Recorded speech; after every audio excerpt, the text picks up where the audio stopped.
Hello friends, this is my NS200. I have done more than 33,000 kilometers on the odometer. In these 33,000 kilometers, only things I have to change is the clutch plates of this bike because one of the clutch plates were got broken somehow. I have done all crazy kinds of stuff with this bike in these 3 years of ownership. And this is my Duke 250 exhaust and a custom bend pipe made by a welder. I'm using this exhaust from past 2 years. No engine related problems yet.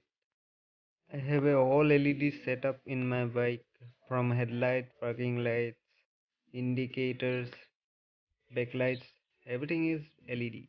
Now coming to the handlebar, it is a handlebar from FZ25 and I have also installed a 45 teeth rear pocket from Bajaj Dominar 400.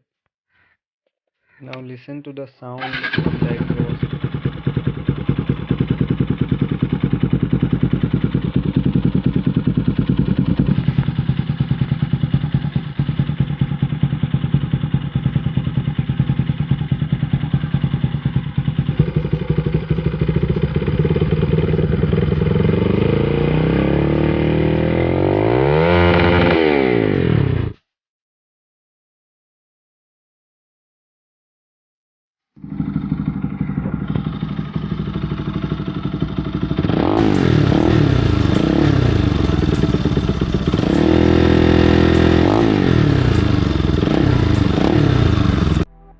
Please hit like and do subscribe to my channel for more NS200 related videos.